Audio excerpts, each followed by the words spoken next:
The timeline of Zelda is a complex one. There is no doubt about that. But it became even more complex when Breath of the Wild came around. If you are into Zelda lore, you probably know this already, but Nintendo basically told us Breath of the Wild is at the end of every timeline, and so much time has passed that all previous stories have just become legends that may or may not even be true in this context. At the same time, Nintendo also wants the players to somehow figure out things for themselves and let out their creativity. Now, fans have tried to puzzle things together, but with vague answers that we got, all or nothing can be true. Since that is the case, perhaps it is time for a new theory.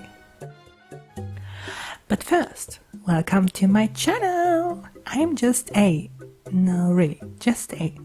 With Tears of the Kingdom coming up soon, everyone is flaring up with countless of Zelda theories.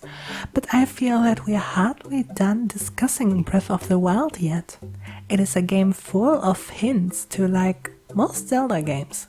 And that is what makes the timeline placement so tricky, because all these games play out in different timelines. That being said, I thought about the theory how Breath of the Wild could have come to be in another new timeline, cast by none other than, well, Ocarina of Time. But before we get into that, we need some background information. Just so we are on the same page, here a recap of the 3 timelines. They are all created through the events of Ocarina of Time. At the end of the game, Link, the hero of time, fights Ganon, and with the help of Princess Zelda and the sages, they steal him away. At least that is the case for 2 timelines.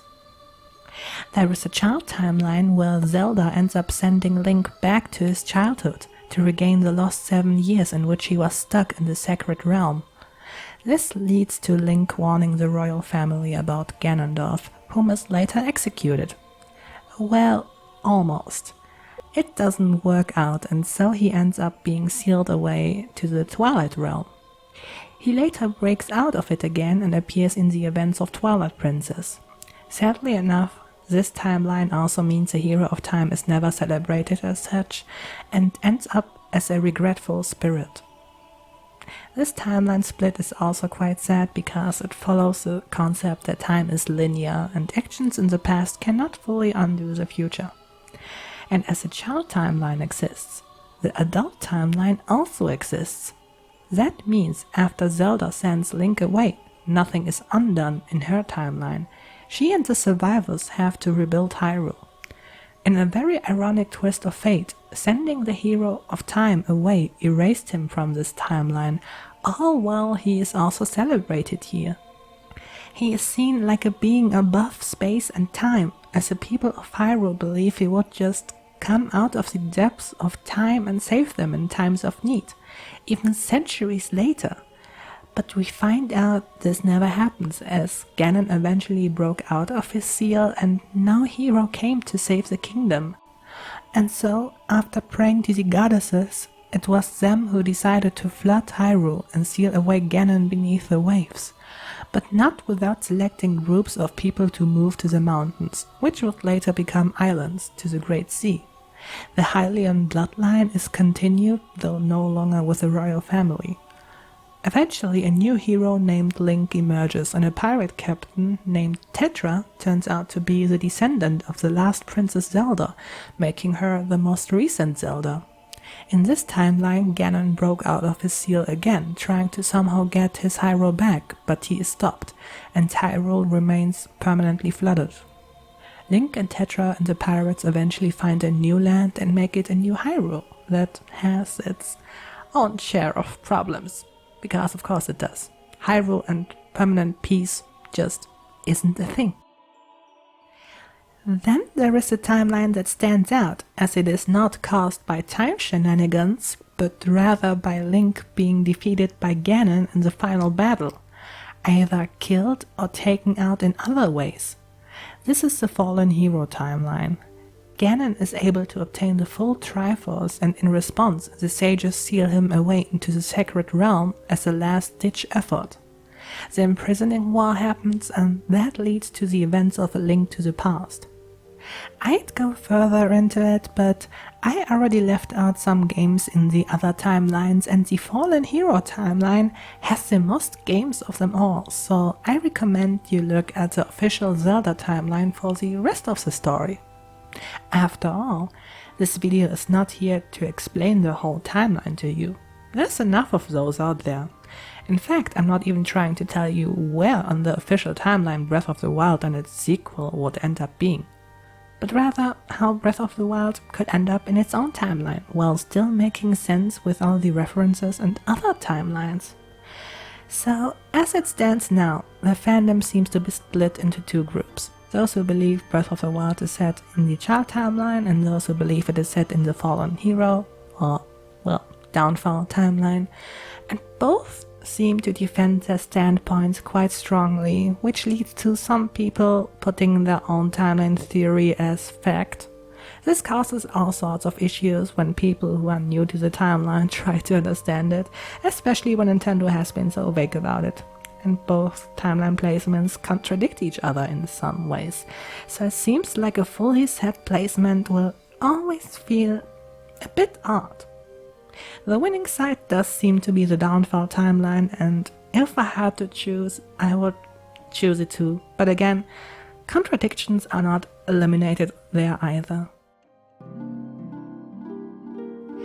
But yeah, there we go. So I did a lot of background explaining, so it's time to actually get to the theory of the fourth timeline.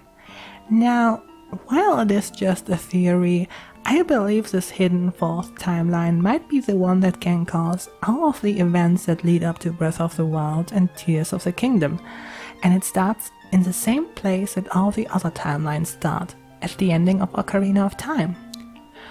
Now, what's different to cause another timeline? Something very significant, actually. Link is not sent back to his childhood following Ganon's defeat. Either he rejects Zelda's attempt to send him back, or Zelda herself would decide not to do it. But the latter would not make sense, because nothing hints at this being a possibility, right? And right it is, but if we look at the Downfall timeline, the whole timeline is basically a what-if timeline. What if Link fails to defeat Ganon? Well, what if Link is not sent back in time? And I have many reasons to believe that this could be the perfect starting point for the events of Breath of the Wild. The result of it is that it basically creates a new adult timeline, one where the hero is not missing. In this timeline, Link and Zelda can help rebuilding Hyrule together. Link becomes a famous hero and probably even marries Zelda and becomes a royal consort.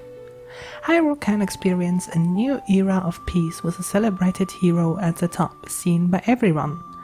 And him being there is important, as it contrasts the way the hero is celebrated in Wind Waker. In Wind Waker, the people of Hyrule just expected the hero of time to suddenly pop up in any time of need, no matter how much time passed. They almost celebrated him like a deity rather than a real human Hylian being. So when times got rough, they just sat and did nothing but pray. And so the goddesses ended up flooding Hyrule because nothing else could be done. If Wind Waker Link is not the spirit of a hero reincarnated, but rather a new hero chosen by the gods, who said that they couldn't have attempted to find a new hero before the flood became necessary? But with what we saw, that did not happen because they were waiting for a hero that no longer existed. Now, it is inevitable that in this new timeline Ganon will return. Zelda herself knew that peace would not be permanent, as she said, peace will once again reign in this world, for a time. But with Link being there and celebrated, people will be able to see that Link is a mortal being. He will age and eventually pass away. But before that, as a celebrated hero, he will have plenty of chances to pass down his knowledge to aspiring heroes. something he might not have gotten around to doing in the child timeline. Now he would most likely not die with as many regrets, except for, losing out on his childhood. But he wouldn't be seen as some immortal, timeless hero now, but indeed as a hero who saved Hyrule, a living man. Now, the hero of time being there to pass down his knowledge is actually kind of important for this theory for the lead up to Breath of the Wild's events. You see, one thing common in Hyrule is that despite the many cycles of Ganon being sealed away and returning, Hyrule never really seems prepared for that. Like, Ganon comes and everything is threatened to be taken over, or even is taken over, as if it was a new thing that no one could have ever expected. Now, let us look at the events of 10,000 years ago, the ones in the backstory of Breath of the Wild. With the advanced technology of the Sheikah, the hero and the princess, Ganon was able to be defeated and sealed away. This tells us that this was a time where Hyrule was prepared to battle, and prepared against Ganon, who had by then become the Calamity Ganon. This could have happened as a result of the Hero of Time's success and ability to teach his lessons to the coming generations. Zelda, who had spent time in Sheikah disguise, might have gotten in contact with the Sheikah tribe. Or even more obvious, Impa did it, but it's hard to tell if the sages could return from the new, almost spirit-like status. The Sheikah and the generations following the Hero of Time's success could have worked on preparing Hyrule for the worst case. Think of it like how many people are prepared against natural disasters that are common in the area, how they take precautions to stay safe. And Ganon is, in a way, a common natural disaster in Hyrule. It feels weird to call him that, but somehow fits. But yeah. The Hero of Time would eventually pass away, but after a long fulfilling life, the bloodline of Zelda would continue with more Zeldas, and the Sheikah would use their knowledge and research to create technology that could make Hyrule a stronghold against evil. And because the hero's spirit was not taken away from this world, it could reincarnate into a new hero when Ganon was about to appear again. It could even be that the events of 10,000 years ago are the same events that would have caused Hyrule to be flooded in Wind Waker's timeline. But instead of that happening, the princess and the hero and the now newly created guardians and divine beasts were successful in defeating Ganon, probably even without much loss of life on the Hyrulean side. All while the adult timeline, Hyrule was destroyed. In the child timeline and downfall timeline, Hyrule was taken over. Now, these things don't have to be parallel at all, but in a new timeline, that wouldn't seem far off and fit in with Ocarina of Time's events not being too far away at that point. Well, but then 10,000 years pass. A lot could have happened then. Ganon returning but being beaten quickly. It does seem like Breath of the Wild is set in a Hyrule that has seen Ganon plenty of times, though either before or within that big time range. But there are far more reasons why a fourth timeline might solve things. Breath of the Wild is a game that has a lot, and with a lot I really mean a lot of references to other Zelda games across different timelines. Anything from timeline-specific species to geographical locations, things people say and items, some obtainable with or without amiibo or DLC. Some speculate that this is caused by the timelines actually merging into a single one, which was done before by other series, like the Dragon Break in the Elder Scrolls. But I don't necessarily think that this has to be the thing that happened here, at least not in a literal sense. One thing that seems lost in the Downfall timeline is the legend of the Hero of Time himself, which, it makes sense as various of its games were made before Ocarina of Time was even a thing. Yet even that could be explained retroactively with the fourth timeline. The Hero of Time was forgotten in the Downfall timeline because he was defeated, but remembered in the fourth timeline as he was successful and present. and his memory still existing can be explained by several mentions in Breath of the Wild. I'll start small with the outfits. The Hero of Time outfit exists but is locked behind an amiibo, which I suppose can be counted as non-canon and fan service only. But what can be obtained without a paywall or extra item is the Dark set. The outfit resembles Dark Link from Ocarina of Time specifically, and the description even says, Kilton developed this jet black armor as a result of his monster research, a spurious replica of the green outfit once worn by a legendary hero. Now, what hints at his memory still existing even stronger are the Zora Stone monuments. They mention that at the time Ruto became a sage, and together with the princes of Hyrule's royal family and the hero faced the one who harbored those ambitions. So we know Ruto awakened as a sage. And the way this is written, it doesn't actually feel like the hero was not successful. I mean, it doesn't rule out his defeat as it is written from the Zora perspective, but I still feel it would be quite significant to not be remembered alongside. I do feel it hints at that they were successful together, Link, Zelda and the sages. In general, it seems that the memory of Ocarina of Time's Hyrule is a lot closer to Breath of the Wild than any other incarnation of Hyrule. The Downfall timeline has so many games and yet barely any of them are referenced as strongly, which to me also hints at that the Ocarina of Time events would be more recent to the 10,000 year events. So we have the memory of the Hero of Time, we have the awakened sages, but we also have another important thing, the Temple of Time. Now look at it. Sure, it is in ruin during the events of Breath of the Wild, but largely it is still intact actually. Now look at the Temple of Time in Twilight Princess. It's broken down to the ground, and in the Downfall timeline, it seems to have faded out of existence. In Hyrule Historia it says that the Master Sword was once stored within a temple, but the temple decayed and turned into a forest. Official art of A Link Between Worlds does hint at that perhaps a temple once stood there where the Master Sword was, but then we still have the situation that the temple is gone. Now, of course temples can be rebuilt, and in such a long time passing that's not unlikely, but even then, why would it be rebuilt if it fell out of general memory? In the Child and Downfall timelines, that area is not supposed to be general public knowledge. Not only that, but look at the Great Plateau basically being the old Hyrule capital that we saw in Ocarina of Time.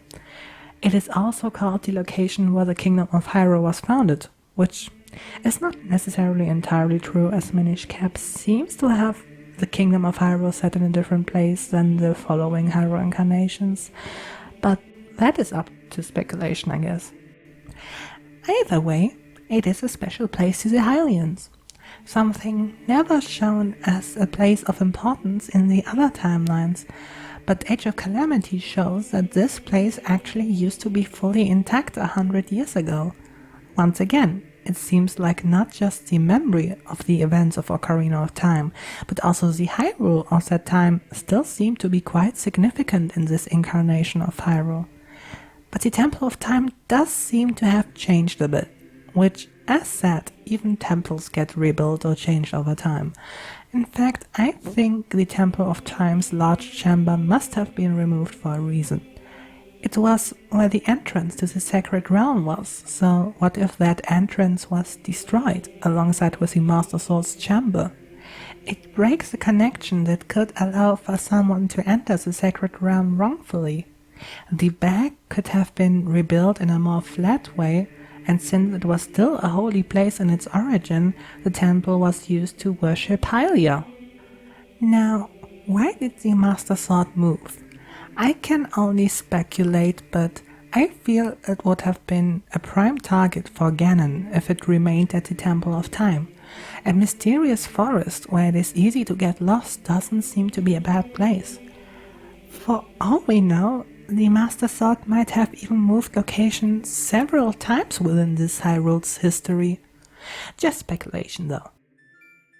Now, There are also the theories out there that say that the Great Plateau moved locations, for which I personally don't see why that couldn't happen.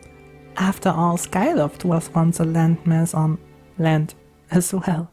It having been elsewhere originally would fix a bunch of other location issues, such as the distance to Death Mountain in the forest. What about the Gerudo? We have Vanaboris, to which Urbosa says Naboru, a Gerudo sage that appears in the legends. You who inherited her name are also a great Gerudo. Another reference to the sages who were awakened. But the Gerudo here seem different. They are very loyal to the royal family and quite close, as Urbosa's connection to Zelda and the existence of Vanaboris itself proves. That's another thing. We rarely see the Gerudo in the Downfall timeline, but here they are thriving while being close to the royal family. And I think Naboru is key to that. Naboru did fight to seal away Ganon in the Downfall timeline, but here it was a great success and not a ditch effort. Winning alongside the hero, who was loyal to the royal family, perhaps showed the Gerudo tribe that they don't have to be enemies. Maybe now, where Link was a big figure in Hyrule and possibly a royal, the Gerudo actually had a proper chance to communicate with the royal family and show them what has to be changed for the tribes to be peaceful with each other. And Naboru, as a sage, would have been a great figure of leadership or an inspiration to the tribe, a symbol of coexistence. And again, her memory seems to be quite clear within the Gerudo.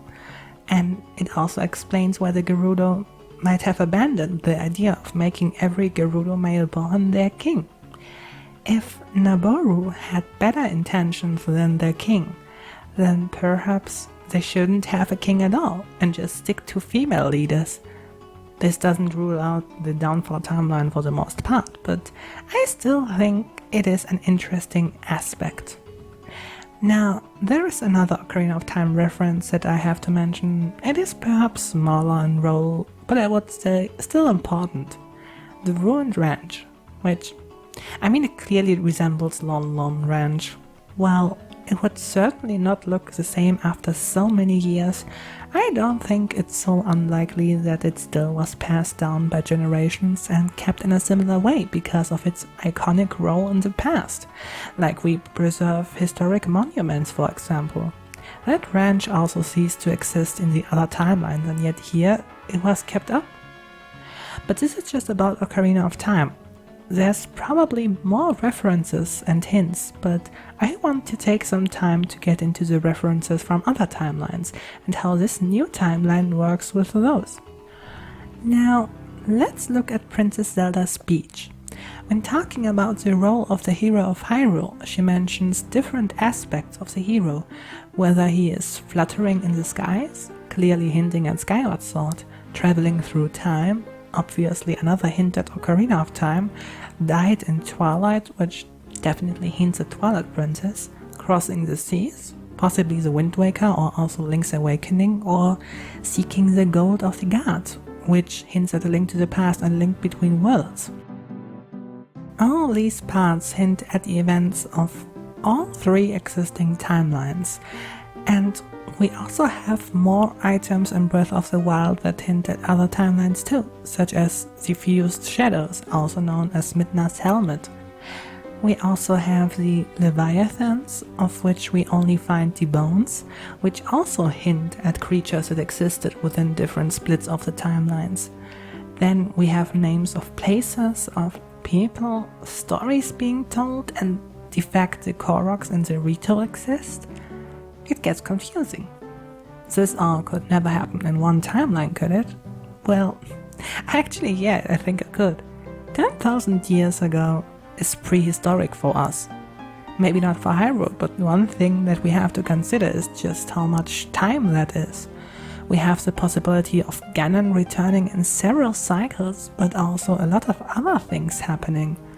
What you have to remember is things that cause events in other timelines already exist by the time of Ocarina of Time. Prime example being the Twilight Realm. The Interloper War happened sometime between Skyward Sword and Ocarina of Time, before or after Minish Cap, so who says that another event related to the Twilight Realm could not happen within this long time period? It wouldn't have to be the exact same, but close and significant enough to have legend of it spreading across Hyrule. As Minish Cap and Four Swords show, we don't exactly need Ganon to have a legendary hero to save the day. But then again, who knows if it couldn't be related to Ganon anyway? In the chart timeline, Midna says, as long as a mirror exists, our worlds are sure to meet again. And you know, it would still exist at some point before Breath of the Wild in this timeline. And Termina also still exists, you know. Who knows if the hero of time or perhaps his descendant or another hero wouldn't stumble upon it. Now about the Koroks and the Rito. We know the Koroks are what become of the Kokiri children in the adult timeline, but we also know that their children forms were forms they took, rather than necessarily their true forms. That means that for whatever reason, the Kokiri children could have become the Koroks anyway. In fact, it's quite likely they would have changed form at some point, as the Kokiri children are never seen as such in any other timeline after Ocarina of Time. Now, the Rito are a bit trickier to explain. They originally evolved from the Zora in the adult timeline. My personal explanation is that perhaps Rito is actually not a term for a specific type of species, but rather an umbrella term for human, bird-like creatures, which would also explain why the Rito in Wind Waker and Breath of the Wild are both called Rito, while looking so very different. In Wind Waker, they have far more human left in them, which is kinda odd considering they used to be Zora. And in Breath of the Wild they are, well, fairies? Anthro-bird-man creatures? Either way, very different, and since both the Rito and the Zora coexist and are clearly able to live perfectly fine in Breath of the Wild's Hyrule, it's likely that the Rito came to be in some other way and still received that name. Or maybe in a similar way, but it could be a Zora and River Zora kind of situation. Both are of a similar vein but look quite different. Now, despite the downfall timeline of the existing ones seeming quite likely for Breath of the Wild, we have less references to it. Though not necessarily, I'd say they are more subtle. But even then, we could imagine similar events happening here. We know that after the 10,000 year event, the King of Hyrule felt threatened by the power that the Sheikah were having through their technology and commanded them to bury it all, which would doom Hyrule in the future. To some Sheikah, this was an act of betrayal which led to the Yiga clan forming, turning loyal to Ganon instead. But you know, what if something akin to a link to the past happened? The Giga clan wanted to summon Ganon, and so someone pretended to be one of the loyal Sheikah, while actually planning to betray the King of Hyrule, similar to a Ganon. Also looking at the downfall timeline's Hyrule, we have a Hyrule with fewer settlements, and by the time Zelda 1 and 2 play out, Hyrule is close to being a wasteland.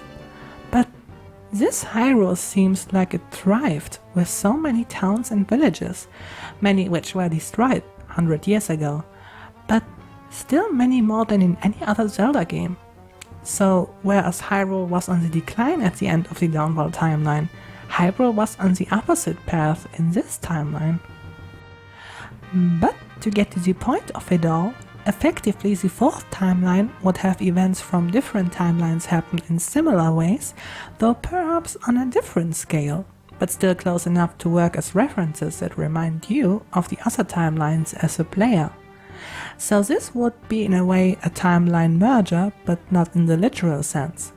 No, instead of the timelines somehow becoming one again, the events of the timelines would be merged by happening in different ways and still leaving their mark. This would fix all the contradictions for each timeline placement, because now we have a timeline where the hero of time was successful and remained in this Hyrule, and the world of Ocarina of Time is still somewhat well remembered, where Events from all three timelines happened, though not necessarily all of them and not in the same way, and where Hyrule knows of Ganon's return and defeat being somewhat of an endless loop and actually knew how to prepare against it, though only for a while. Thanks King of Hyrule for ruining that. It just seems to fix all the issues with all the references to events and timelines, though it is an easy way out to just say, oh yeah, it's a new timeline. And personally, I'm actually not a fan of what-if timelines, but this doesn't necessarily have to be a what-if timeline. There are endless ways for how it could be created while still keeping the other timelines in existence. And how? Well, let's talk about a special but tragic character in Ocarina of Time. And no, I'm not talking about the hero of time here, even though Link certainly fits that description. No, I'm talking about the Princess of Destiny herself. One thing many people overlook is that Princess Zelda is actually a really tragic character too. It's not just the hero that suffers, but adult timeline Zelda too. She had no one left when Link was gone. And I'll go into this more. Now, fair warning, we are going to enter even deeper fanfiction-y territory, but I'll give you my theory for it. Picture it. Hyrule, the adult timeline. Many years after Ganon's defeat, Queen Zelda is a grown woman. She had married someone and had children. Her life wasn't a happy one. As mentioned, every friend and family of hers was gone, and with Link she sent the last friend she had away. Everyone she loved was dead or gone. She was alone and responsible for all of Hyrule, but as aged queen, she had at least made herself a family, though perhaps not with the man she wished to have it with, but still a loving family. Then one night she sees a horror that reminded her of her childhood, a dream of Hyrule being consumed by darkness. She knew exactly what it was about because she had this dream in the events leading up to Ocarina of Time. But this time there was no light and no hero being shined upon by it, and Hyrule would be completely consumed by this darkness with no hero to save the day. Queen Zelda has no idea when this will happen, if she will be alive or not, but even if she wasn't, this would be a fate that her children would be faced with. So, what does Queen Zelda do? She uncovers the Ocarina of Time and plays the same song that she used to send Link away, but now for herself. Once again, messing with time. She effectively removes herself from the adult timeline, but by then it is no longer an issue for the adult timeline's existence because she already has descendants who carry the blood of Hylia and who will eventually lead to Tetra being born. It seems like Hyrule has lost its queen, but Zelda did it in an attempt to save her kingdom because she sends herself back to the point of Ganon's defeat. And what does she do? She decides to keep Link with her. She realizes that she made a mistake previously and does this as an attempt to make everything right. Of course, Zelda doesn't really make everything right, again, as she basically left her children without mother, and that timeline is still doomed. But now she had created a new timeline, one where Link and his spirit stays in this Hyrule. Let's not forget, sending him back to his childhood would have not erased Ganon from his youth, so now she actually had a timeline where Ganon's defeat could lead to peace, and at least temporary safety. And this Zelda would actually be quite an interesting one, a grown woman in the body of a young one. Originally she sent him away out of, I assume, love and care for him, but also regret. She wanted him to relive his childhood and get back all these lost years that she caused him to lose, which, well, didn't work out as planned. Now she had to give up that idea, but she would probably try her best to make it work for him. In the end, as it is with all that Zelda does in Ocarina of Time, it is another attempt to fix things, but this time for everyone. But you can probably find many different ways to get to a fourth timeline. From the child timeline, I could imagine Zelda trying to send Link back in time after he passes away and becomes the hero's shade, but that doesn't work out as he's dead, so she basically reverts time altogether, creating a new timeline with a new Link and a new Zelda, where it somehow ends up with Link rejecting Zelda's attempt to send him back to his childhood. Personally, I think Link staying or not staying in the adult timeline seems like a much better splitting point than you getting a game over in the final battle, as it is with the Downfall timeline. But yeah, this is fanfiction territory, so I don't blame you if you don't really want to go that deep. I do, however, think we would still have the issue of a child being in a man's body, so Link would have it quite hard to adjust. But with a lot of time passing and care from his friends, I think he would eventually manage. Now, I feel it's a bit shoehorned in, but this video was mostly worked on before the last Tears of the Kingdom trailer came out. Some things that I can take from it so far are that we have a green Ganondorf, like he was in Ocarina of Time, but that Ganondorf has design features of all the Ganondorfs we saw, so I feel Nintendo is doing it on purpose to keep things vague once again. There is of course the symbolism of the number 7 spread throughout the things we saw in trailers, which hints at several Zelda games, and it could be we get to see more about the 10,000 year events too.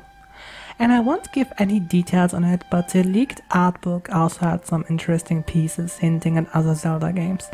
But I mean, the game is coming out soon, so I'm sure you can wait. In fact, I think this video will need a strong revision once we, the fans, have explored Tears of the Kingdom properly. I feel it might affect a lot of my points quite strongly. As this little big theory shows, the fourth timeline is pretty much a new adult timeline, but also a merged timeline, but not in a literal sense. A fresh timeline where anything can happen, and thus nothing in Breath of the Wild feels out of place.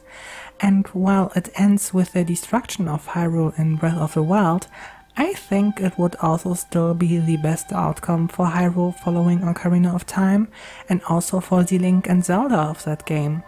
They get to stay together and celebrate their win while creating a new and better Hyrule. It wouldn't be their fault that eventually one of the royal descendants would mess up that effort. Now, as mentioned, it could be that Tears of the Kingdom totally messes up my theory, and if that happens, then so be it. But as Nintendo chooses to be vague and tells us to interpret things our own way, then, well, this is my interpretation. Realistically speaking, I'm not sure Nintendo would create a new timeline just for Breath of the Wild to make sense, because I think this game was actually an attempt to break free from the timelines. And no surprise, as things really did get messy up in there. I say that while Age of Calamity exists. But, you know, it doesn't hurt to try and make sense of things. Honestly, the Zelda lore is possibly filled with more fan theories that many believe to be true than actual canon content. And why not? Nintendo loves to keep things vague, and it invites fans to interact with the world of Zelda far beyond the games. But what do you think? I'd love to read your ideas. Also, this is my first video, so yay! I'm not a native English speaker, so I apologize for any mistakes. And by the way, the pixel art shown in this video was also created by me. You can find my art on various social media channels under the name Just a Pixel Thing. But I've said enough now. It's time for me to wish you a nice day, week, lifetime, and I'll see you next time.